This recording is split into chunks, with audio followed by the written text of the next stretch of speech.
Hello प्यारे दोस्तों, आज हम सारी एक अनोखा बंधन एक रोमांटिक प्रेम कहानी का 21वां भाग लेकर आ गए हैं। तो चलिए आज की कहानी को शुरू करते हैं। विवान ने नव्या को कसकर बाहों में बसा रखा। विवान ने नव्या के हाथ अपने हाथ में ले रखे थे। नव्या ने विवान के गले में हाथ डाले हुए थे। विवान ने उसके गाल पर प्यार से किस किया और कहा, मैं आपके लिए भी गिफ्ट लाई हूँ विवान। विवान ने कहा, अच्छा जी, आप मेरे लिए भी गिफ्ट लाई हैं। मुझे लगा आप तो मेरे से नाराज़ होंगी। नव्या बोला, हाँ थी तो, पर फिर मैंने सोचा दिन तो आपका भी है, फिर आपको भी मैं दूंगी। नव्या उठी और पास रखे एक पैकेट को विवान को दिया। विवान उसे देखने लगा तो नव्या ने कहा, खोलो। विवान ने उसे खोला तो वो हैरान रह गया। वो बस उसे देखने लगा। नव्या ने कहा, क्या हुआ, आपको पसंद नहीं आया? सॉरी, मुझे लगा कि आपको पसंद आएगा। वो उदास सी हो गई कि विवान ने उसे गले लगा लिया और कहा, मुझे पसंद नहीं, मुझे सबसे बड़ा सुंदर प्रेजेंट दिया है आपने। ये मेरे लिए सबसे खास होगा। असल में नव्या ने स्मृति और विवान की माँ का फोटो फ्रेम दिया था जिसमें साथ में उनका विवान भी था। नव्या मुस्कुरा दी और विवान को कहा, आप आज से सैड मत होना। मैंने कहा था ना, माँ और स्मृति को जब भी आप याद करना तो स्माइल के साथ उसने मुंह बनाकर कहा। तो विवान मुस्कुरा दिया और कहा, जो हुक्म रानी जी। नव्या बोली, अब बताओ, आपने कहा था आप बताओगी तो बताओ। विवान ने कहा, क्या बताओ? नव्या बोली, विवान आपने कहा था ना, आप भूल गए। विवान हंसते हुए, ओके ओके, अच्छा आप बैठो तो बताता हूँ। नव्या बेड पर बैठने लगी तो विवान ने उसका हाथ पकड़ा और कहा, नव्या ने विवान को देखा तो विवान ने उसे अपनी ओर खींचा और गोदी में बिठा लिया और कहा, यहाँ बैठो मेरे पास आप, और सुनो। अब उसने नव्या के कंधे पर अपना मुंह रखा और कहा, आप ये पूछ रहे हो ना कि इतनी तस्वीर मेरे पास कब आई? नव्या ने हाँ में सिर हिलाया तो विवान ने कहा, जब भी आप मेरे साथ होती थी तो मैं धीरे से आपकी फ़ोटो ले लेता था। आप इतना प्यारे जो लगते हो, जो बातें मैं आपसे नहीं कह पाता था वो आपकी तस्वीर से कर लेता था, जैसे आप कर लेती है जब मैं नहीं था तब। नव्या अब इधर उधर देखती हुई बोली, कब? ऐसा कब कहा मैंने? विवान नव्या के बालों की लट को पीछे करते हुए बोला, जब आप टाली थी तब। नव्या जब आप टल्ली थी तब। नव्या ने बोला, टल्ली? मुझे आपने टल्ली कहा? विवान बोला, तो अगर आप उस दिन टल्ली नहीं होती तो मैं कैसे जान पाता कि मेरी प्यारी सी नव्या मुझसे इतना प्यार करती है? मैं तो कह ही नहीं पाता। नव्या ने प्यार से विवान के माथे पर किस किया और कहा, आपसे इतना प्यार करते हैं कि आप ना भी कहते तो भी हम आपके ही होते हैं। विवान मुस्कुरा उठा। उसने नव्या के गाल पर किस किया और कहा, आपने मेरे से तो जान लिया। आपको कब हुआ मेरे से प्यार का एहसास? मुझे भी जानना है। नव्या ने कहा, जब हम महाबलेश्वर गए थे तब आप बार बार कह रहे थे कि तब जब साथ में पूजन हम आपके साथ तब जब साथ पूजन नहीं करेंगे, क्योंकि आपको लगा कि हम उस शादी में खुश नहीं हैं। तब हमें बहुत बहुत गुस्सा आया। ऐसे कैसे आप बोल सकते थे? फिर जब आपको निशा संग देखा तो मुझे इतना बुरा लगा कि आप सोच भी नहीं सकते। आपका उसके संग रहना, फिर बिना बताए चले जाना तब भी, और फिर मेरी गलतफहमी की वजह से आपको भी हर्ट किया तब। विवान ने कहा, मतलब आपको जलन हुई निशा के संग देखकर? नव्या बोली, हाँ हुई, क्योंकि आप मेरे हो तो कैसे नहीं होगी? उसने मुंह बनाकर कहा तो विवान उसकी मासूमियत पर हंस गया और कहा, जी बिल्कुल आपका ही हूँ, और नव्या के माथे पर किस किया तो नव्या भी मुस्कुरा उठी। विवान ने उसे बेड पर लेटा दिया तो नव्या की धड़कनें बढ़ने लगी। विवान पास में लेट गया और नव्या को बाहों में भर कर कहा, जब तक आप कंफर्टेबल नहीं हो जाते तब तक हम आगे नहीं जाएंगे। आप जानते हो ना नव्या।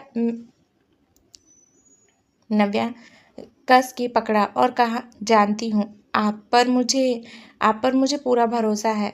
मुझे पर सच में आपको बुरा नहीं लगता मैं इतना पास होकर भी? नव्या ये कहते ही विवान ने उसे देखा और प्यार से कहा, आप मेरे पास हो, मेरे लिए इतना काफ़ी है।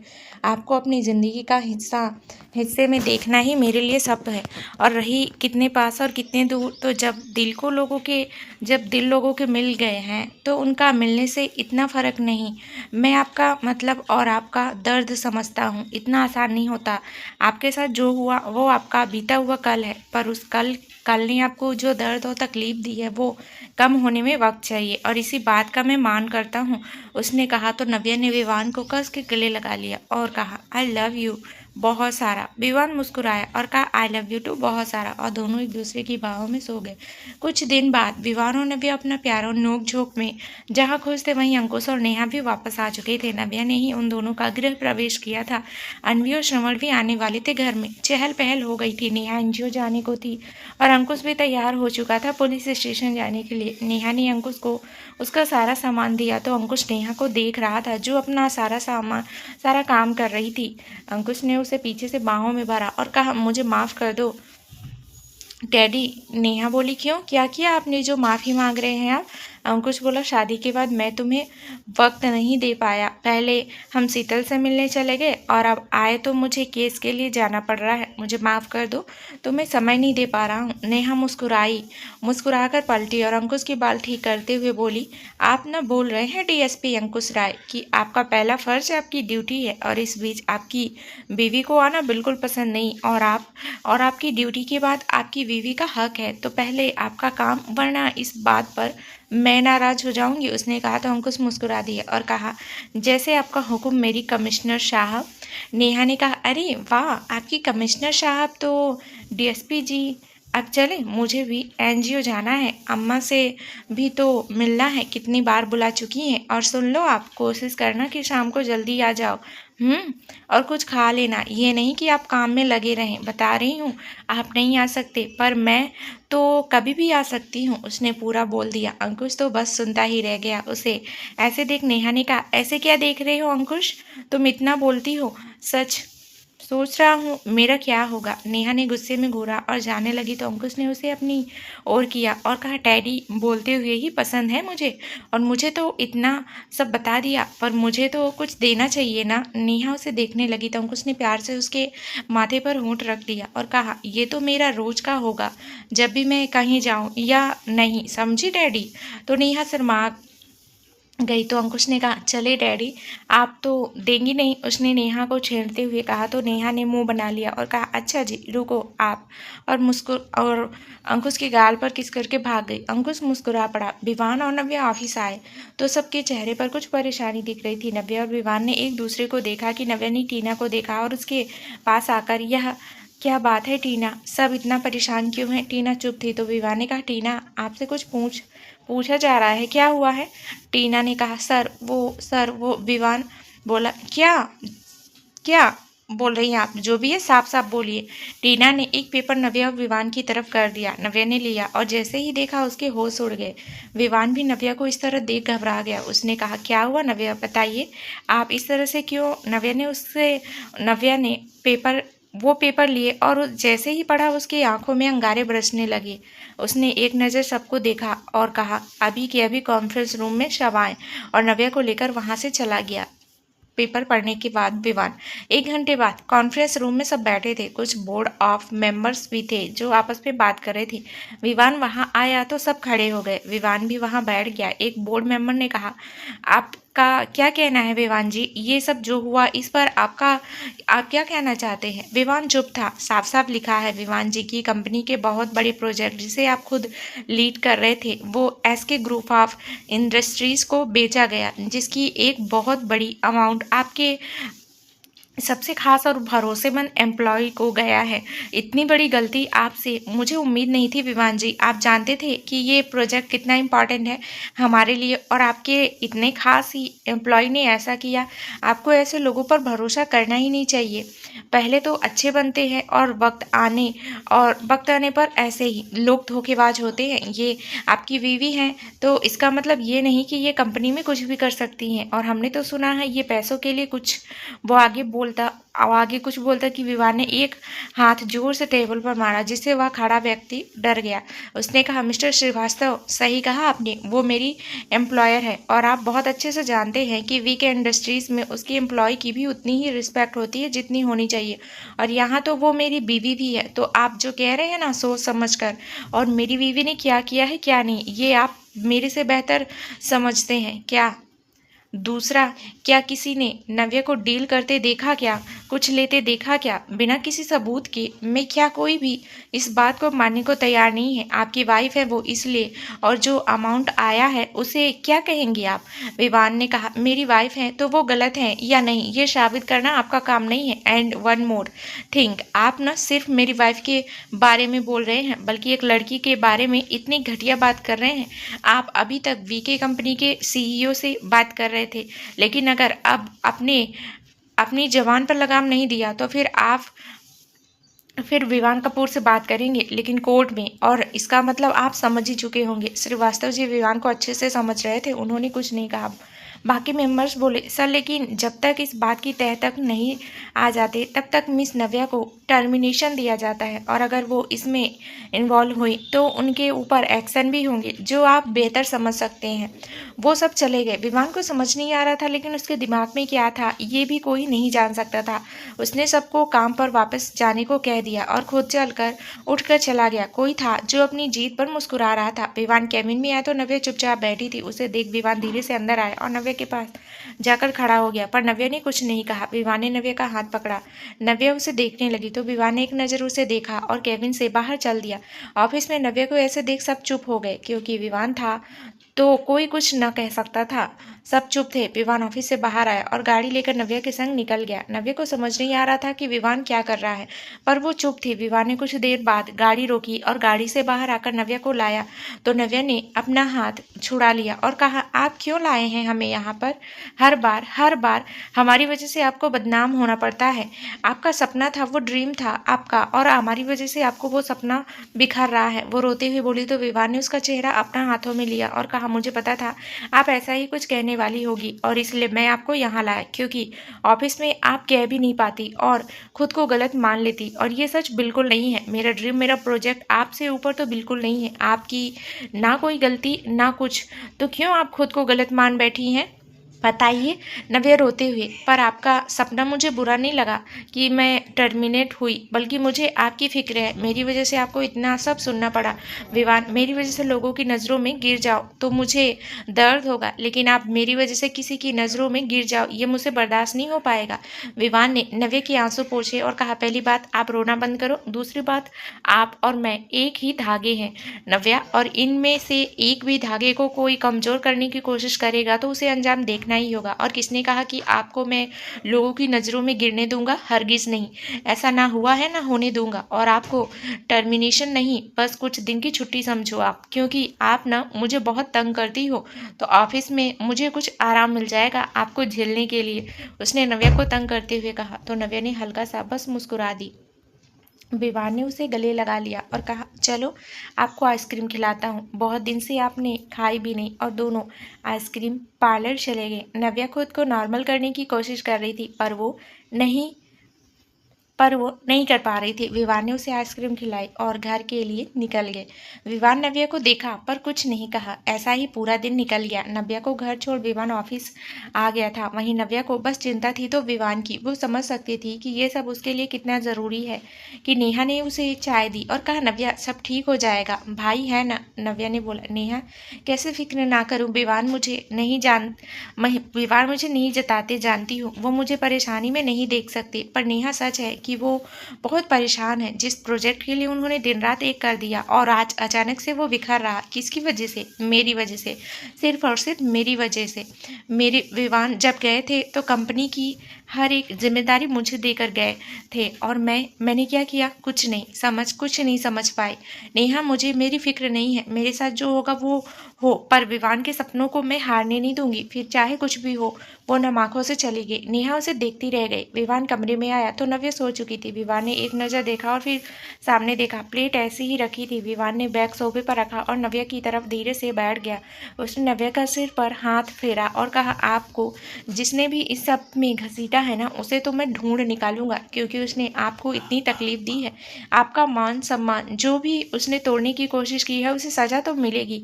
ये आपके विवान का वादा है आपसे। और नव्या का माथा चूम लिया और सिर टेक लगाकर वो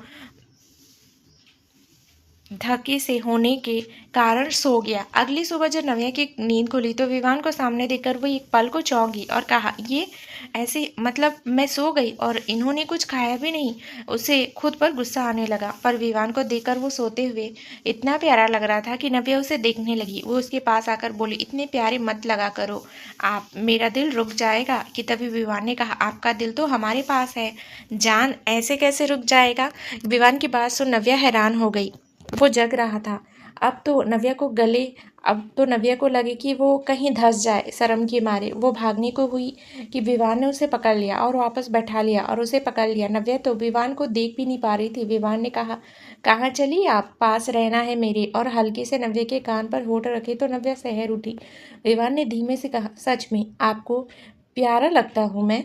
तो नव्या शर्मा गई। तो विवान बोला, उफ, आपका ये शर्माना। मेरी शर्मीली और प्यार से नव्या को गले लगा लिया। नव्या, ये क्यों, आप मुझे भी किस दो। विवान ने बोला, क्या क्यों। विवान ने कहा, क्या क्यों, हक है मेरा।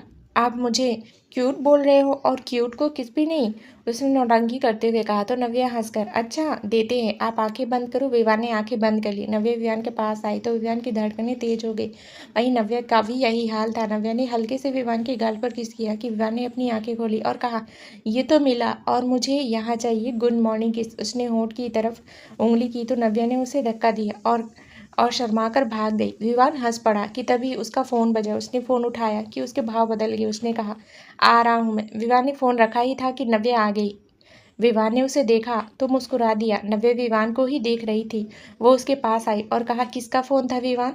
विवान ने नव्या को देखा और प्यार से कहा, किसी का नहीं नव्या, मैंने विशाल को एक काम दिया था तो उसमें उसे कुछ समझ नहीं आ रहा है तो बस वही समझाने जा रहा हूँ। वो आ रहा था, पर तुम्हें तो पता है ना निशा प्रेग्नेंट है तो उसका कितना ध्यान रखना है, इसलिए मैंने कहा कि वो ना आए, मैं ही चला जाता हूँ। नव्या ने कहा, मैं भी चलूँ, निशा से भी मिल लूँगी, बहुत दिन हो गए ना उससे मिले हुए, तो मैं भी मिल लूँगी। आप और विशाल जी अपना काम कर लेना। विवान चुप हो गया। उसने कहा, ठीक है, मैं तैयार होकर आता हूँ, फिर चलते हैं।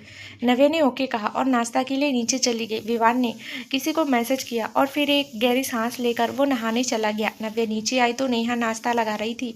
उसे देखकर नव्या ने कहा, आज तो इतनी जल्दी, और भाई कहाँ है। नेहा ने कहा, वो उसे किसी ज़रूरी काम से आज जल्दी जाना था तो सुबह ही चला गया। मुझे भी आज एनजीओ जाना है तो बस मैं भी निकलूँगी। नव्या ने कहा, अच्छा, अम्मा भी तुझसे और भाई से मिल लेंगी और बच्चे भी खुश हो जाएंगे।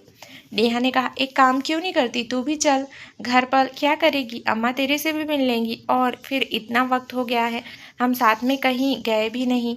इतने में विवान भी आ जाता है। वो नेहा की बात सुन लेता है और कहता है, नव्या, नेहा सही कह रही है, आज आप एनजीओ हो आओ, फिर विशाल का काम करवा के मैं फ्री होते ही आपसे मिलता हूँ। और रही निशा की बात तो उससे हम दोनों आराम से मिलने चलेंगे ना।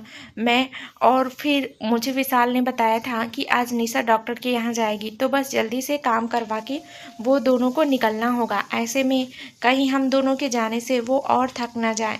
आप जानती हो ना वो कितना करने लगेगी फिर। नव्या विवान की बात सुनी तो नेहा ने कहा, चलना नव्या प्लीज़। नव्या ने हाँ कर दिया तो सबने नाश्ता किया। नव्या विवान को देख रही थी पर चुप रही। कुछ देर में विवान जाने लगा तो नव्या ने उसे रोका। विवान पीछे मुड़ा तो नव्या उसके पास आई और उसका कोट सही करते हुए कहा, अपना ध्यान रखना आप, और कोशिश करना कि गुस्सा कम करें। मुझे ना आप बिल्कुल वन पीस में चाहिए, समझे आप। विवान मुस्कुरा दिया और कहा, जी बिल्कुल, आप भी फिक्र मत करना और ज़्यादा मत सोचना, और मिलता हूँ आपको जल्दी। उसने नव्या का गाल छुआ और निकल गया। नव्या देखती रही। विवान गाड़ी में था कि उसका फ़ोन बजा। उसने कानों में ब्लूटूथ कनेक्ट किया और कहा, एनी अपडेट्स। विशाल बोला। विवान, जितना भी पता चला उसे अब तक यही लग रहा है कि इसमें भाभी ही गलत हो रही हैं।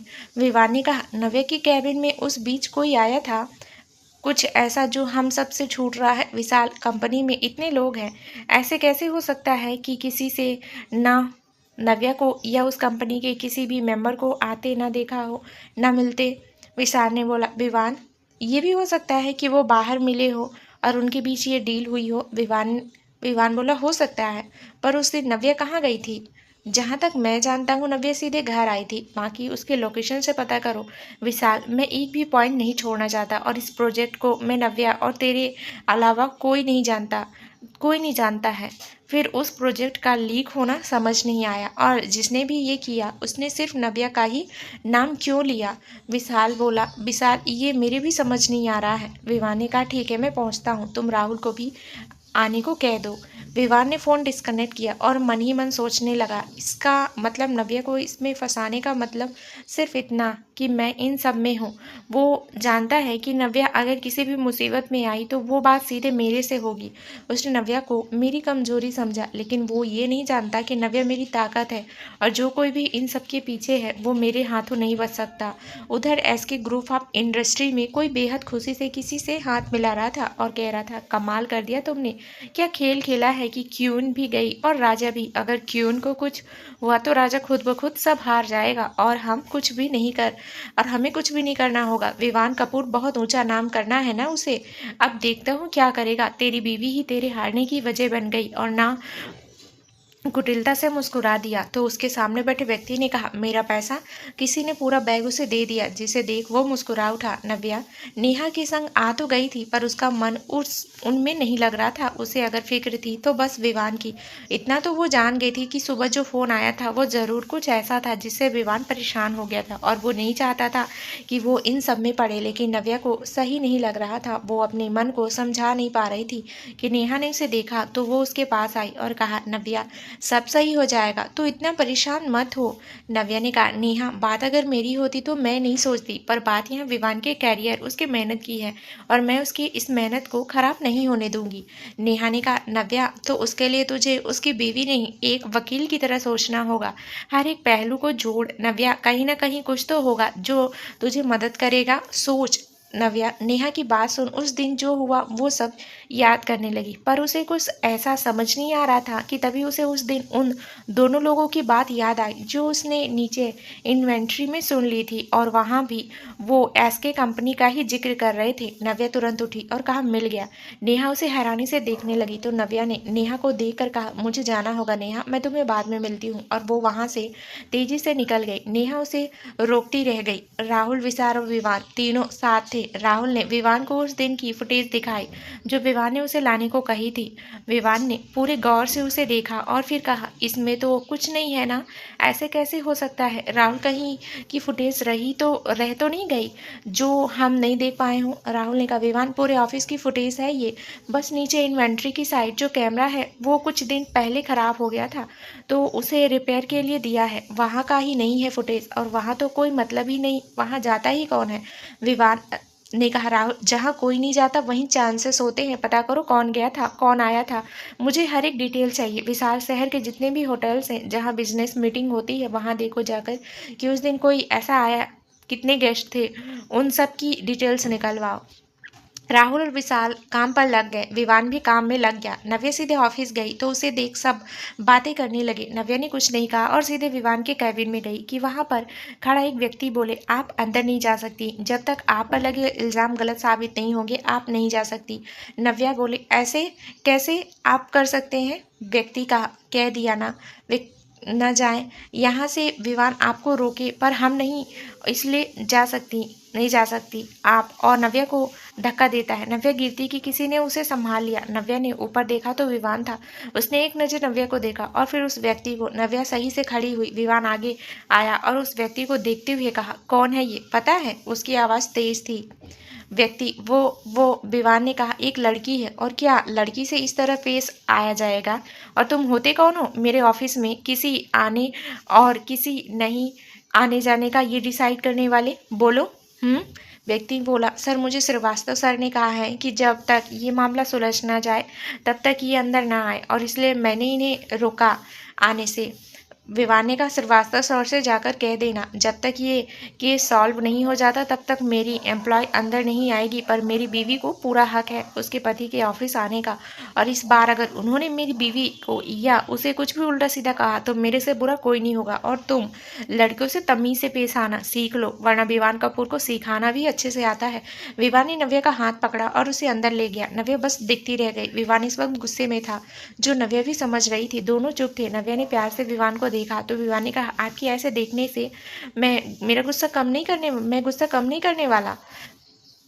नव्या ने बोला, हाँ मत करिए, आप तो इस गुस्से में भी क्यूट लगते हो। नव्या की बात सुन विवान ने उसे घूरा तो नव्या ने मासूम सा चेहरा बनाते हुए कहा, अच्छा सॉरी ना, जानती हूँ आपने मना किया था, पर आप बात ही ऐसी है कि मुझे आना पड़ा, और फिर जब आपकी बात हो तो मैं चुप नहीं बैठ सकती। विवान ने नव्या को देखा और कहा, आप क्यों नहीं समझती नव्या, आप गलत नहीं है, ये मैं जानता हूँ, पर ये लोग, इन लोगों ने आपके लिए कितना गलत सोच लिया होगा। ये मैं नहीं कह रहा कि आप घर में बैठ जाओ, पर आज जब उस व्यक्ति ने आपके संग बदतमीजी की तो मेरा दिमाग गर्म हो गया। अगर मेरे पीछे या मेरे सामने भी इन लोगों ने आपसे बदतमीजी की ना, तो जाने में क्या कर दूं, और इसलिए मैं नहीं चाहता था कि आप वापिस आओ। नव्या ने बोली, विवान मुझे फ़र्क नहीं पड़ता कि लोग मेरे बारे में क्या सोचते हैं, पर मेरी वजह से आपको इतना सब देखना पड़े ये मैं नहीं देख सकती, और जब तक आप मेरे साथ हो मुझे किसी से कोई मतलब नहीं। और वैसे भी अभी आपने ही कहा ना कि आपकी बीवी तो कभी भी आ सकती है, तो आ सकती है आपने अपने पति से मिलने, उसने मुस्कुराकर कहा तो विवान भी हल्का सा मुस्कुरा दिया। विवान ने कहा, अच्छा ठीक है, पर आपको जब भी आना हो आप मुझे बताकर आना, ओके। नव्या ने कहा, ओके। विवान, तो बताएं। विवान ने बोला, तो बताइए ऐसा क्या काम आ गया जो आपको ऑफिस आना पड़ा। नव्या गंभीर हो गई, उसने कहा, विवान मेरे साथ आओ। विवान उसे देखने लगा तो नव्या उसे वहीं विवान का जो कैबिन के अंदर का रूम था वहां लाई और कहा, विवान मैं नहीं जानती इन सब के पीछे कौन है, पर इतना है कि वो जो भी है इस ऑफिस का ही है। विवान ने कहा, मतलब। नव्या ने विवान को उस दिन जो हुआ सब बताया तो विवान गंभीर हो गया और कहा, मतलब मेरा शक सही निकला, ये खेल रचा गया, और जिसने भी रचा उसने जाकर आपके सामने वो बातें की ताकि आप उन सब में उलझ जाओ, और वो इसी का फ़ायदा लेकर ये सब करे। नव्या, पर ऐसा क्यों? नव्या ने बोला, पर ऐसा क्यों, और कौन है जो करेगा, और हम सब पता कैसे करेंगे? विवान एक मुस्कान के साथ बोला, बस जैसा उसने किया वैसे ही हम, मतलब आपने तो सुना ही होगा ना, टीथ फॉर दैट। नव्या विवान को देखने लगी। 2 दिन निकल चुके थे। एसके कंपनी विवान का प्रोजेक्ट लेकर बहुत ज़्यादा खुश थी। मार्केट में इस बात से तहलका मच चुका था कि वीके एंटरप्राइजेस का इतना बड़ा प्रोजेक्ट एसके कंपनी को चला गया था। मीडिया में भी ये न्यूज़ थी। एसके ग्रुप का मालिक इन सबको देख मुस्कुरा कर बोला, बहुत नाज था ना वीके को, देखो कैसे आज उसकी कंपनी को ये सब देखना पड़ रहा, सोच रहा हूँ थोड़ी मदद ही कर दूँ। एक औरत बोली, ये तो झटका था मुझे उस नव्या को और विवान को बर्बाद कर देना, बिल्कुल बर्बाद, मेरा सब कुछ ले लिया था ना इन्होंने, मुझे कहाँ कहीं का नहीं रखा इन्होंने, और उस नव्या से तो मुझे नफरत है, उसकी वजह से मैंने अपना भाई खोया है, उससे तो मैं खून के आंसू रुलाऊंगी। वो गुस्से में बोली, शांत हो जाओ रागनी, और अभी जो चल रहा है उसका मजा लो, बाकी आगे तो लेने ही है। रागनी बोली, और तुमने उसे यहाँ से जाने को तो कह दिया ना, कहीं हमारा बना बनाया खेलना बिगाड़ दे वो। शशि शशि जो कि एसके ग्रुप का मालिक था, उसकी विवान से हमेशा रिवेल रही, क्योंकि विवान की कंपनी के काम और उसकी लगने की वजह से वो हर एक प्रोजेक्ट को शशि का हो सकता, वो विवान को मिलता, और ये ही दुश्मनी उसकी कब प्रोफेशनल से पर्सनल बन गई, शशि जान नहीं पाया, और इसी का फ़ायदा रागिनी ने लिया नव्या से बदला लेने के लिए। शशि, हाँ कह दिया, वो आज ही निकल जाएगी, फिर किसी को खबर तक नहीं होगी इसके पीछे कौन है, और कल तो आखिरी दिन है। विवान को अब अपनी जान को कंपनी से निकालना ही होगा, और ऐसा नहीं करता तो उसे खुद ये कंपनी से हाथ धो बैठेगा। दोनों अपनी कुटिलता पर हंस दिए। तभी शशि का फ़ोन बजा। उसने फ़ोन लिया और कान पर जैसे ही लगाकर बोला, हेलो, कि सामने वाले की बात सुन वो जोर से चीखा, क्या? उसकी आवाज़ सुन रागिनी भी चौंक गई। शशि ने फ़ोन रखा और तेजी से गुस्से से बाहर की ओर निकल गया। रागिनी भी उसके पीछे गई। पूरी जगह भरी पड़ी, कैमरे लगे हुए थे, सब किसी के आने का इंतजार कर रहे थे। सब उस न्यूज़ को पढ़कर हैरान थे कि ऐसा कैसे हो गया। एक पल में ही सब पलट गया था। माइक लेकर एक व्यक्ति बोलना शुरू करता है, आप सब ने अब तक जो भी पढ़ा या देखा वो सब सच है, और पिछले दिनों जो भी हुआ उसे लेकर आपको भी, आपकी जो भी बातें और हाव भाव थी, मैं सोचता हूँ उन पर अब विराम लग चुका होगा। उनकी बात सुन सब ने फिर से खुसुर फुसुर होने लगी कि दो वापस जाने लगा कि तभी एक आवाज़ आई, ये नहीं हो सकता, ये सब झूठ है। विवान कपूर, तुम झूठ बोल रहे हो। विवान रुक गया। उसने पलटकर देखा तो सामने रागिनी और शशि को देखकर उसे गुस्सा तो बहुत आया, पर वो शांत रहा। शशि आगे आया और गुस्से में कहा, तुम ऐसा नहीं कर सकते। इतना बड़ा झूठ तुम कैसे बोल सकते हो? खुद को इंसाफ के नाम देते हो और सबके सामने झूठ बोलते हो। विवान ने कहा, शशि, मैं समझता हूँ कि इतना बड़ा प्रोजेक्ट आपके हाथ में आया और फिर अचानक से चला गया, और आपका दुख मैं समझता हूँ और उम्मीद करता हूँ कि आगे आने वाले समय में तुम और मेहनत करोगे और इसे अच्छा आपको मिलेगा। आपका बहुत बहुत शुक्रिया जो आपने मुझे ये चांस दिया, और मैं आपको यकीन दिलाता हूँ आपका ये जो विश्वास है ना, इसे मैं पूरा ज़रूर करूँगा। शशि ने गुस्से में विवान का कॉलर पकड़ लिया। मीडिया और बाकी सब ये देख रहे थे। रागिनी ने मनी मन कहा, ये क्या कर रहा है, सब गड़बड़ कर देगा। उसने उसे रोकने की कोशिश की, पर शशि ने उसकी ना सुनी और जोर से कहा, तू मेरे से संग जो करने की कोशिश कर रहा है ना, मत कर। और तुझे मैं क्यों दूंगा अपना प्रोजेक्ट? बेवकूफ़ समझा है मुझे कि जिसके लिए मैंने इतना सब किया वो मैं खुद तुझे दे दूंगा। सब हैरानी से सुन रहे थे। किसी को समझ नहीं आ रहा था कि हो क्या रहा है। विवान ने मुस्कुराकर कहा, आप कितना सोचते हैं, करके भी अपना नाम नहीं चाहते। शशि गुस्से में, दिमाग है, दिमाग ठीक तो है तेरा? रिश्तेदार है या ये हलवा जो तुझे दे दूं मेरा? और ये प्रोजेक्ट मेरा था जो तूने धोखे से लिया है। क्या किया तूने ऐसा? क्यों चुराई मेरा ही खेल? मेरे से खेल रहा है। विवान बोला, मैं कोई खेल नहीं खेल रहा और ना मैं कोई चोरी की है। और तुम्हारी कंपनी के तुम ही सीईओ हो ना, तो तुमसे पूछा, तुमसे बिना पूछे तो कुछ होता नहीं है। और फिर भी मैं तुम्हें दिखा देता हूँ। विवान ने किसी को इशारा किया तो उसने हाँ में गर्दन हिलाई। विवान आराम से जाकर बैठ गया। शशि गुस्से में उसे देख रहा था। विवान ने रागिनी को देखा और कहा, रागिनी जी, इतने वक्त बाद आपसे मुलाकात हुई, अच्छा लगा। पर सच बताइए, आपके आपके आपके जो वो पहले वाले थे वो निकल गए, क्या आप उन्हें भी चूना दे गई? पर आपको ना एक सलाह है, लोगों से ना दूर रहा कीजिए, वरना आप जहाँ भी जाती हैं वहाँ या तो वो लोग नहीं रह पाते या काम। इन शॉर्ट आप तो वो जो पप्पू है वो बन गई। रागिनी गुस्से में, विवान, हाउ डेयर यू, मेरी इंसल्ट करने की तुम्हारी हिम्मत कैसे हुई? अपनी हद में रहो। जानते हो किससे बात कर रहे हो तुम? और शर्म तो तुमको आनी चाहिए। पहले हमारे प्रोजेक्ट को छीन लेते हो और ऊपर से हमसे बदतमीजी कर रहे हो। पहले तुम्हारी बीवी खुद ये बेचती है और फिर तुम उसे बचाने के लिए खुद इतना गिर गए। विवान का गुस्सा बढ़ रहा था, पर वो बिना सबूत की बात नहीं कर रहा था। अगले ही पल राहुल आया और विवान को एक फाइल दी।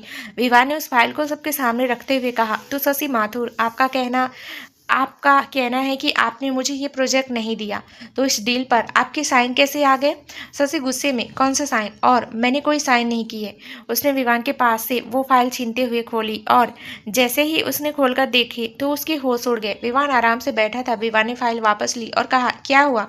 आपके ही साइन है ना, या किसी और के? वैसे यहाँ तक मुझे पता है आपके ही है, और फिर आपके अलावा ये कर ही कौन सकता है? शशि बोली, ये मेरे नहीं है, झूठे हैं। ये सब तूने किया है, ये सब तूने किया है ना, सब तूने किया है। ये मेरे हो ही नहीं सकते।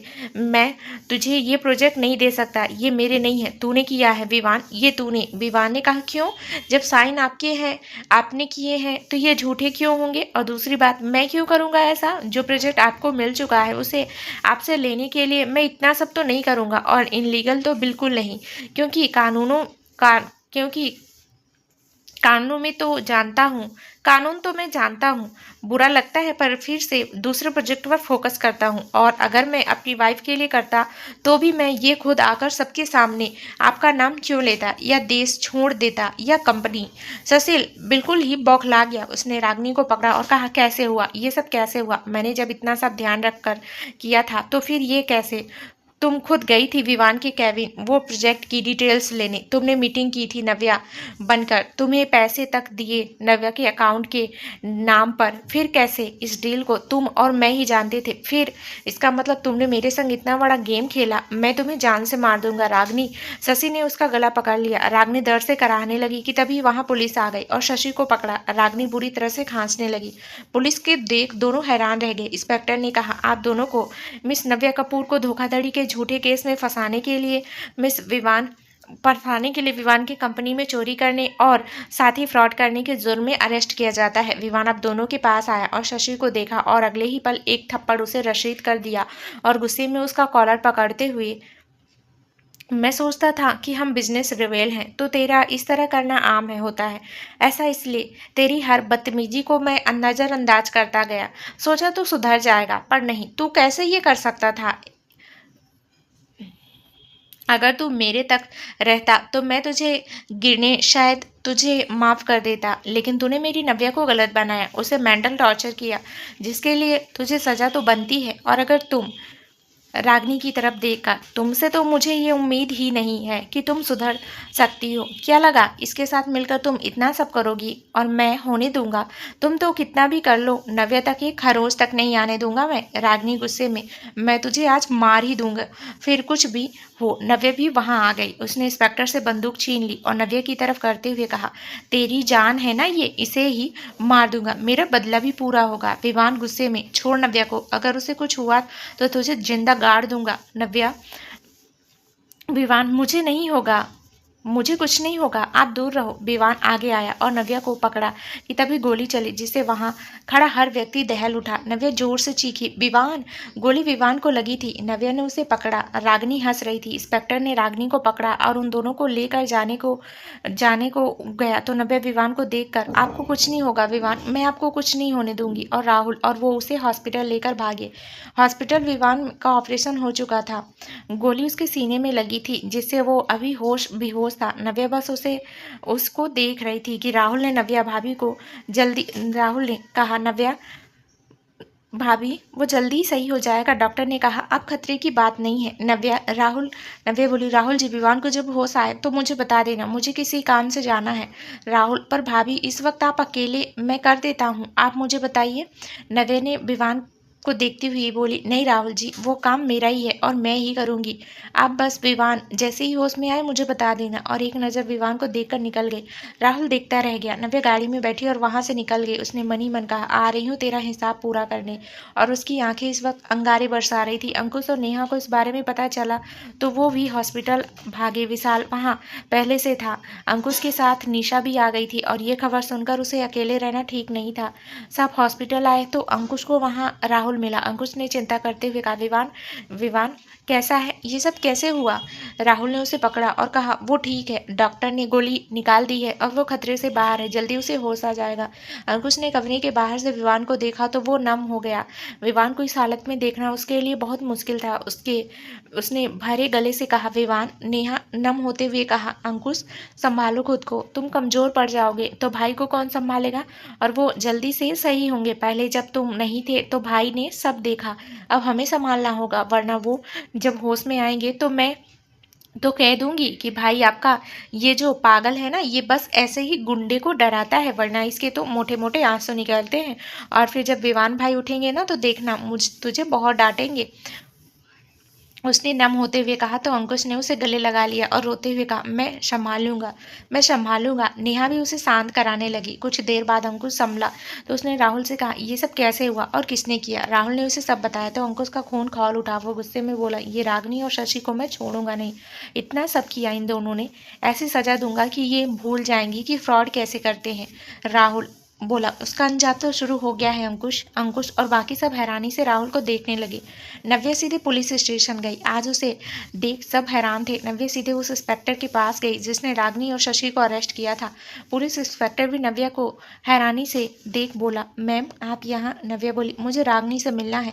इंस्पेक्टर ने कहा, मैम सॉरी, पर मुझे मुझे नहीं लगता आपको मिलना चाहिए।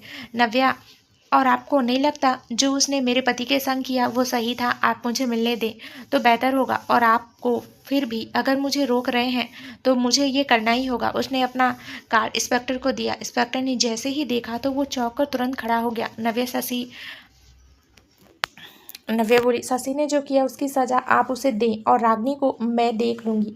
और याद रहे ये बात इस पुलिस स्टेशन के बाहर ना जाए। और फिक्र मत करिए, कानून के दरिये को जानती हूँ। वो आगे बढ़ गई। इंस्पेक्टर उसे देखता रह गया। नव्या जैसे ही रागनी के पास लॉकअप में आई और उसके ठीक सामने आकर बैठ गई। नव्या को देख रागनी मुस्कुराकर बोली, क्या हुआ, तू यहाँ? अच्छा, मुझे मारने आई है? पर उससे क्या होगा, तेरा पति तो मर गया ना, या मरने वाला होगा। सच कहूँ नव्या, मुझे ना उस विवान के लिए ना बुरा लग रहा है। बेचारा पहले बाप ने उसे मारना चाहा, फिर माँ नहीं रही, बहन का तो, और तू आई भी तो अब वो इतना ही कह पाई कि नव्या ने गोली उसके पैर पर और हाथ पर मार दी। वो दर्द से चीख पड़ी। गोली की आवाज़ सुन वहाँ का कांस्टेबल आया और इंस्पेक्टर आया। इंस्पेक्टर को देखकर रागिनी ने दर्द में कहा, इंस्पेक्टर सर देखिए, अभी अभी इसने मुझे मारा, मुझ पर गोली चलाई। नव्या आराम से बैठी थी। इंस्पेक्टर ने कांस्टेबल से कहा, क्या तू इतना शोर करता है? चल 2 कप चाय मांगा है, और हाँ इधर ज़्यादा बड़बड़ करे तो इसे वो दूसरे वाली में डाल देना, उसने कहा और चला गया। हवलदार भी चला गया। रागिनी बस देखती रह गई। नव्या ने उसे देखा और कहा, क्या हुआ? समझ नहीं आया कि इंस्पेक्टर ने तेरी बातें क्यों नहीं सुनी? क्योंकि तूने जो किया है ना, उसकी सज़ा तो मिलकर ही रहेगी, वो भी मेरे हाथों, और उसे तुझे कोई नहीं रोक सकता। पहले भी कहा था दूर रह मेरे परिवार से, विवान से, पर तूने नहीं सुनी, तो अब सजा भी मिलेगी। और क्या कहा तुमने? मेरे विवान को मारोगी तुम? नव्या ने रागिनी का पैर दबा दिया जिससे उसकी चीख निकलती, पर नव्या ने उसके मुंह पर हाथ रखा और कहा, मेरे होते हुए मेरे परिवार को मैं कुछ होने नहीं दूंगी। तूने मेरे विवान को तकलीफ नहीं दी, मेरे हिस्से को तकलीफ दी है, और घायल होकर तो शेरनी तक नहीं छोड़ती। मैं तो फिर भी इंसान हूँ। अगर तुझे जान से मार दिया तो मुझे कोई फायदा नहीं। तुझे तो ऐसा दर्द देना है जिससे तू जब जब देखे तो याद करे तूने किसका और क्या हाल किया है। नव्या ने किसी को अंदर आने को कहा। रागिनी ये देख रही थी, पर दर्द के कारण बोल नहीं सकती थी ना कुछ। नव्या ने उस इंसान से कहा तो रागिनी के होश उड़ गए। वो इधर से उधर ना करती रही। उसकी आंखों में खौफ उतर आया, और वो इंसान आगे बढ़कर कुछ ही देर में चीख गूंजी जिससे पूरा पुलिस स्टेशन हिल गया। रागिनी, ये नहीं हो सकता, तुमने ये क्या किया? वो बस देखे जा रही थी। नव्या ने उसे देखा और कहा, ये तो नजराना था तुम्हें समझने का, और अभी तो बहुत बाकी है। याद रखना, तुम्हें मारने से अच्छा है जब तक तुम देखोगी तो खुद से, और जो तुमने किया है वो हमेशा याद रहेगा।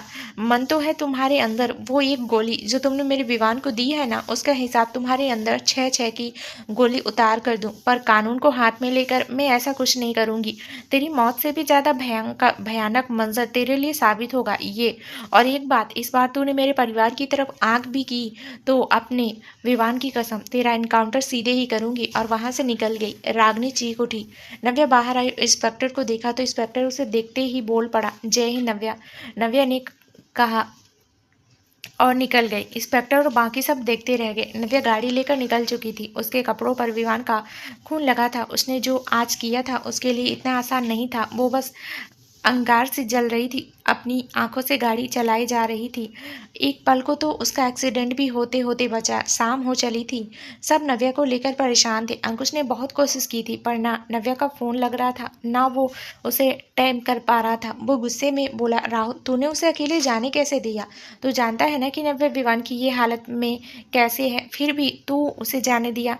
कहाँ है कुछ नहीं पता चल रहा है। मैं रुक नहीं सकता, मुझे उसे ढूंढने जाना होगा। विवान के होश में आते ही वो नव्या को पूछेगा तो हम क्या कहेंगे, और उसने कुछ ऐसा ना कर लिया हो जिससे वो मुश्किल में पड़ जाए। नेहा बोली, वो कुछ नहीं करेगी ऐसा। नव्या बहुत अच्छे से जानती है कि उसे क्या करना है, लेकिन बस वो ठीक हो, क्योंकि रागिनी को वो इतनी आसानी से नहीं छोड़ेगी, और इसमें वो खुद को कुछ कर ना ले। विशाल बोला, भाभी को देखते हैं, कहीं तो पता चलेगा। मैं और अंकुश जाते हैं। राहुल तू निशा और नेहा के पास रुक, और अगर विवान को होश आए तो कहना राहुल ने हाँ किया। तो अंकुश ने नेहा को देखा, वहीं निशा को और विशाल ने प्यार किया और कहा, ध्यान रखना, मैं आया। वो निकलने ही लगे कि उनकी नज़र सामने पड़ी। सब हैरान रह गए।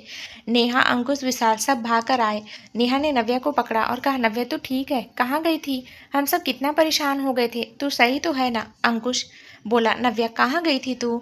नव्या ने एक नज़र सबको देखा और राहुल के पास आई और उसे पूछा, राहुल जी, विवान को होश आया? सब उसे देख रहे थे। राहुल भी देख रहा था। नव्या ने तेजी से कहा, होश आया? राहुल ने नाम में सिर हिलाया तो नव्या ने विवान को दरवाजे से देखा। उसकी आंखें ना जाने क्या कह रही थी। उसने अंकुश से कहा, भाई आप रुक जाइए। ये नेहा, आप, निशा और विशाल जी और राहुल आप घर जाइए। निशा का इस हालत में यहाँ रहना सही नहीं है, उसकी तबीयत बिगड़ सकती है। और राहुल, रोज़ी भी परेशान होगी। मैं और भाई हैं, और नेहा तुम काका के संग रहना, उनकी भी हालत सही नहीं है। जब से विवान के बारे में सुना है आने की जिद कर रहे हैं। बहुत मुश्किल से समझाया है उन्हें, कल आ जाना। और जाकर चेयर पर बैठ गई और आंखें मूंद ली। सब नव्या के इस व्यवहार को लेकर हैरान थे, पर कोई कुछ नहीं कह पाए, क्योंकि सभी जानते थे अगर कोई उसे सही कर सकता था तो सिर्फ और सिर्फ विवान। अगली सुबह अंकुश की आंख खुली तो उसने देखा नव्या विवान के कमरे के बाहर बस उसे देख रही थी। अंकुश ने उसके कंधे पर हाथ रखा तो नव्या को होश आया और उसने कहा, आप घर जाकर फ्रेश हो जाओ, नेहा का भी फ़ोन आया था, वो परेशान है, मैं ठीक हूँ। अंकुश ने कहा, नव्या वो ठीक हो। वो आगे कहता कि विवान के कमरे से कुछ गिरने की आवाज़ आई। अंकुश और नव्या ने हैरानी से देखा तो विवान को होश आ गया था और उसके हाथ लगने की वजह से पानी गिर गया था। विवान अंकुश विवान और अंदर की ओर भागा। नव्या भी कमरे में भागी। अंकुश ने विवान को संभाला और कहा, तो ठीक है, मैं डॉक्टर को बुलाता हूँ। वो डॉक्टर को बुलाने भागा। नव्या विवान को देख रही थी। विवान ने उसे धीरे से अपने पास बुलाया। नव्या चुप रही कि डॉक्टर आ गए। उन्होंने विवान को देखा और कहा, ये अब ठीक है, घबराने की बात नहीं है। अंकुश ने राहत की सांस ली और डॉक्टर के जाने के बाद अंकुश विवान के पास आया और नम आंखों से झूठा गुस्सा करते हुए कहा, मुझे नहीं बता सकता था, सब अकेले करना होता है ना तुझे। ऐसे देख, हम सब कितना डर गए थे, जानता है, तू हर बार बस डराता रहता है। तू ना पहला है जो पुलिस वाले को डरा कर रखता है। विवान धीरे से, पहला नहीं दूसरा। अंकुश बोला, दूसरा? विवान बोला, पहली तो नेहा है ना। और मुस्कुरा दिया। तो अंकुश ने मुस्कुराकर कहा, तू सुधर जा, बता रहा हूँ सबको फ़ोन करके मैं सबको फ़ोन करके आया, सब परेशान है। वो मुस्कुराकर चला गया। उस कमरे में बस नव्या विवान थे। विवान ने नव्या को देखा और धीरे से कहा, मैं नहीं आ सकता तो आप भी नहीं आएंगी मेरे पास। नव्या विवान के पास आई तो विवान मुस्कुरा दिया। नव्या चुप रही तो विवान ने कहा, नाराज हो? नव्या चुप रही। विवान बोला, माफ़ कर दीजिए। नव्या उसे देखा और नम होकर कहा, आज धड़कन को रुकते पाया है हमने, अपने दिल को, अपनी ज़िंदगी को अपने हाथों से फिसलते पाया है। आंखों में नमी का एक आंसू न बहा, क्योंकि हमने खुद अपनी आंखों से अपनी मौत से गले लगाते पाया है। और चली गई। विवान बस सुनता रह गया। शाम हो चली। अब विवान से मिलने आए काका ने जब विवान को देखा तो वो नम आंखों से बोले, बेटा, ऐसा करके आपने मुझे डरा दिया, आपको तो मेरी भी उम्र लग जाए। उन्होंने कहा तो सब मुस्कुरा दिए। विवान ने प्यार से कहा, काका, मुझे कैसे कुछ हो सकता था, आपके हाथ का खाना कैसे छोड़ देता, फिर सारा ये मोटा खा लेता। विवान ने अंकुश की तरफ देखकर कहा तो अंकुश मुंह बनाकर, मैं फिट हूँ, तू टूटा है, और काका के हाथ का क्या, अब तो मैं सब कुछ खाऊंगा, वो भी मुझे दिखाकर। विवान, हाँ, फिर नेहा सोचेगी कि मैंने किस भुक्कड़ से शादी कर ली। भाई, ये सुनते ही सब हंस पड़े। नेहा भी हंसते हुए, बिल्कुल, अंकुश ने मुंह बनाया और कहा, हद है। वहीं विशाल बोला, मैं तो सुबह से लगा हूँ, निशा ने सिर पर घर उठा लिया था, कब जाएंगे कब जाएंगे। इतना प्यार तो ये मुझे नहीं करती जितना विवान भाई। सच बता दूं, कोई जादू करते हैं क्या? निशा, हाँ, मैं तो प्यार करती ही नहीं तुमसे, तभी तो शादी कर ली। अब विवान तो मिला नहीं, पहले से बुक हो गया था। विवान नव्या को देख रहा था तो सोचा, जो मिला है काम चला लूं। विशाल, अच्छा, मैं काम चलाऊं हूँ? विशाल बोला। निशा बोली, नहीं, मेरे पति देव हो, काम चलाओ, और हंस पड़ी। बाकी सब भी हंस दिए। कुछ देर में सब विवान से मिलकर चले गए। विवान ने नव्या से बात करनी चाहिए, पर वो चुपचाप उसे लिटाकर सोफे पर लेट गई। विवान नव्या को देखता रहा। 10 मिनट बाद विवान को हॉस्पिटल से डिस्चार्ज मिल गया था। नव्या और अंकुश उसे घर ले आए। अंकुश इतने दिन से पुलिस स्टेशन नहीं गया था तो विवान ने उसे अब जाने को कहा और नेहा को भी एनजीओ के लिए जाने को कहा। वो नहीं मानी तो विवान ने कहा, नेहा, मैं घर आ गया हूँ और नव्या है, काका है, अब काम पर जाना चाहिए, बहुत टाइम हो गया है। नेहा उसे मना नहीं कर पाई और चली गई। इस बीच ऑफिस का काम विशाल और राहुल ने संभाल रखा था। नव्या ने ऑफिस अभी ज्वाइन नहीं किया था। दोपहर को काका ने खाना खिलाया और नव्या फिर उन्हें भी आराम करने को कहा। उसने किचन समेटा और सब सही करके वो उठी कि उसका फ़ोन बजा। उसने फ़ोन देखा और उठा। नव्या ने कहा, जी। सामने से आवाज़ आई तो नव्या ने कहा, ठीक है, और फ़ोन रख देती है। नव्या गहरी सांस लेती है और कमरे की ओर बढ़ जाती है। नव्या कमरे में आई तो विवान चुपचाप आंखें बंद करके सोफे पर बैठा था। नव्या ने उसे एक नज़र देखा, फिर वो कमरे को ठीक करने लगी। विवान ने नव्या से कुछ भी नहीं कहा। वो उठा और धीरे धीरे चलकर अलमारी की तरफ आया। उसने उसे खोला और टॉवल लेकर अंदर बाथरूम में जाने लगा। नव्या को समझ नहीं आया कि वो विवान को देख रही थी। विवान ने धीरे से अपनी शर्ट खोली, क्योंकि उसके सीने के पास गोली लगी थी तो उसके हाथ तक में उस तरफ दर्द था, तो उसने खोली और जैसे ही उतारी, नव्या आंखें बड़ी हो वो तुरंत भागते हुए विवान के पास आई और उसके घाव को देखकर कहा, आपके घाव से खून आ रहा है और आपने मुझे बताया क्यों नहीं? आपको इतना दर्द हो रहा है पर आप एक शब्द नहीं कहा आपने। ये कोई मजाक नहीं है विवान, आप इस तरह से तकलीफ झेल क्यों रहे हैं? नव्या विवान के घाव को देखकर बोली, पर विवान ने उसे कुछ नहीं कहा। नव्या ने उसकी ड्रेसिंग की। विवान बस नव्या को देख रहा था। नव्या उठकर अब जाने लगी तो विवान ने उसका हाथ पकड़ लिया। नव्या ने विवान को नहीं देखा। उसकी आंखों में नमी थी। विवान ने धीरे से कहा, हर घाव का इलाज नहीं होता है। आपने इसको सही कर दिया, पर मुझे तो रोज आपकी चुप्पी जो घाव दे रही है उसे कैसे सही करूं, बताइए। इन 10 दिनों में आप मेरे साथ तो हैं, पर फिर भी अधूरा है। नव्या की आंखें भर गई थी। विवान, अगर आपकी चुप्पी मेरी सजा है तो इस सजा से बेहतर है मेरे लिए मर। वो आगे बोलता कि नव्या ने एक थप्पड़ उसे जड़ दिया। वो गुस्से में बोली, क्या कहा आपने? आपको अंदाजा है आपको जब उसने गोली चलाई तो मेरे पर क्या बीती? आपको कहा था ना मत आइए, तो क्यों आए आप? क्यों? वो रोते हुए बोली। तो विवान ने उसे अपने सीने से लगा लिया। नव्या खुद को दूर करने लगी तो विवान ने कहा, क्योंकि आपको मेरे होते हुए कुछ हो जाता और मैं देखता रहूं, ये मेरे से नहीं हो सकता। और सच कहूं, मुझे मेरे कुछ होने का डर नहीं था। जानती हैं क्यों?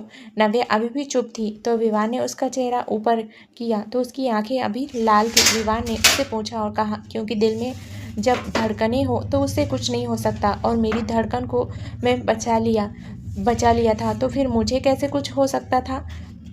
हाँ, एक गलती का मैं आपका गुनहगार हूँ। उसे देखने लगी तो विवान ने कहा, जब आप नव्या खामोश थी, जब आपके अंदर इतना दर्द था और मैं चाहकर भी मैं उसे चुप नहीं करवा पाया। आपकी आंखों में आए उन आंसुओं की वजह तो मैं बन गया, पर उन्हें पोंछ नहीं पाया, और उसके लिए मैं आपसे माफ़ी मांगता हूँ। आप मुझे हर सजा दीजिए, पर ये चुप्पे मुझे मत दीजिए। नव्या विवान के सीने से लिपट गई और रोते हुए कहा, आप मुझसे दूर हो रहे हो, इस कल्पना से ही मैं कांप उठी। मैं नहीं रह सकती आपके बिना, नहीं। विवान ने नव्या को बाहों में भरा और कहा, मैं आपसे दूर कभी नहीं जाऊंगा, पर अगर आपने एक भी आंसू बहाया तो फिर मैं आपको सजा दूंगा। नव्या हैरानी से, गलती करेंगे आप और मुझे सजा? विवान बोला, हाँ सजा। आप मुझे यहाँ, उसके गाल की तरफ इशारा किया और कहा, मुझे आपने थप्पड़ मारा तो प्यार भी आप करोगे? नव्या शर्मा गई तो विवान मुस्कुराकर, मेरी शिंघम शर्मा रही है, ये तो मेरा दिन बना दे। आप इन 10 दिनों में जितना भी मैं सुकून में नहीं था ना, आपको अपने पास आज पाया है मैंने। बस आप ना प्यार से, पहले मुझे हर बार शिंगम बीवी मिल जाती है।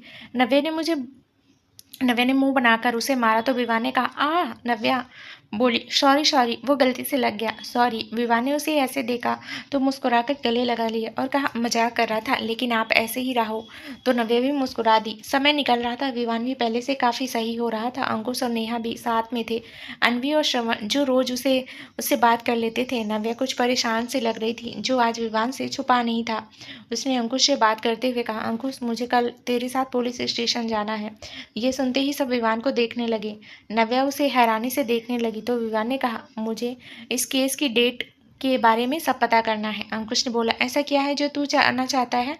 विवान बोला, तू बस जो कहा है वो कर, बाकी सब कल पता चल जाएगा। वो उठा और कमरे में चला गया। सब उसे देखने लगे। नव्या भी उसे जाते हुए देखने लगी।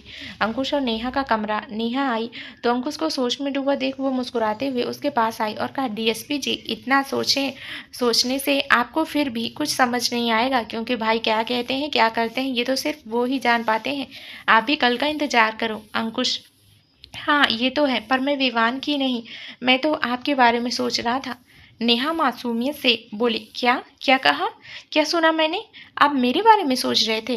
अपने कान में उंगली डालते हुए, कहीं मेरे कान तो नहीं खराब हो गए? अंकुश राय मुझे याद कर रहे हैं? नेहा की बातें सुन अंकुश ने कहा, अरे इसमें इतना हैरान होने की क्या बात है? अपनी बीवी को ही तो याद कर रहा हूँ। कौन सी पड़ोसन की बीवी को याद कर लिया? और मेरा टैडी तो मेरे पास होता ही है।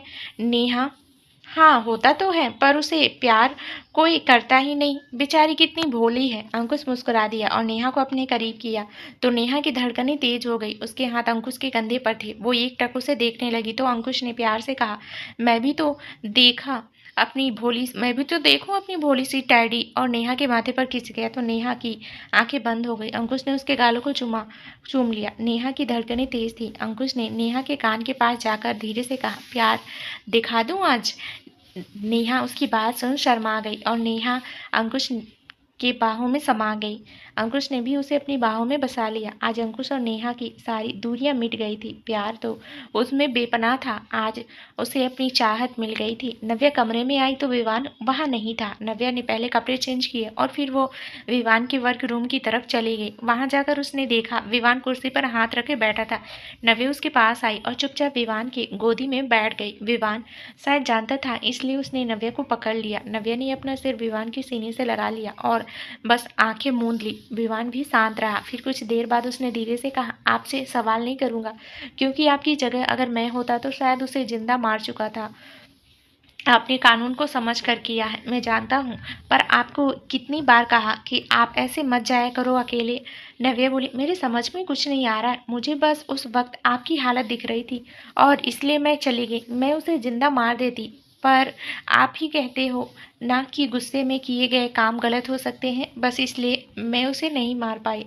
विवान और उस इंस्पेक्टर को तो विवान बोला, और उस इंस्पेक्टर को तो आपका काम पता चल गया है, तो आप जानती है ना कि हमारे लिए हमारी ईडी रिवेल नहीं करना है। अगर ऐसे में आप पर एक्शन हो सकता था ना। नव्या मुस्कुराकर, जब आप हो तो मैं फिक्र क्यों करूं, आप सब सही कर चुके हैं ना। विवान ने कहा, अच्छा मतलब आप फंस गए तो मैं सही करूं। आप मेरी सीनियर हो या मैं आपका, उसने मुंह बनाकर कहा। तो नव्या ने विवान को देखा और हंसकर कहा, मैं तो आपकी प्यारी सी सेंचेन हूं ना, और ऐसे ही रहना है मुझे। और विवान के सीने से लग गई। वह नव्या की मासूमियत पर मुस्कुरा दिया और कहा, वो तो आप हो मेरी प्यारी सिंचैन। अब रूम में चलें या यहीं रहना है आपको। नव्या, मैं तो ऐसे ही लगी रही, आप लेकर चलो। विवान मुस्कुरा दिया। उसने नव्या को गोदी में लिया और कमरे की ओर चल दिया। नव्या ने कहा, कल क्या होगा। विवान ने उसे बेड पर लिटाया और प्यार से उसके सिर को सहलाते हुए कहा, अभी कहा ना मैं हूं, तो मत सोचो और बस अब आप एक छप्पी दो और मुझे और सो चलो। नव्या विवान के गले लग गई। विवान भी नव्या को बाहों में भरकर सो गया। तो दोस्तों, क्या नया ट्विस्ट होगा आगे इस कहानी में, ये जानने के लिए इस कहानी का अगला भाग जरूर सुने, जो बहुत ही जल्द इस चैनल पर प्रसारित कर दिया जाएगा। धन्यवाद दोस्तों।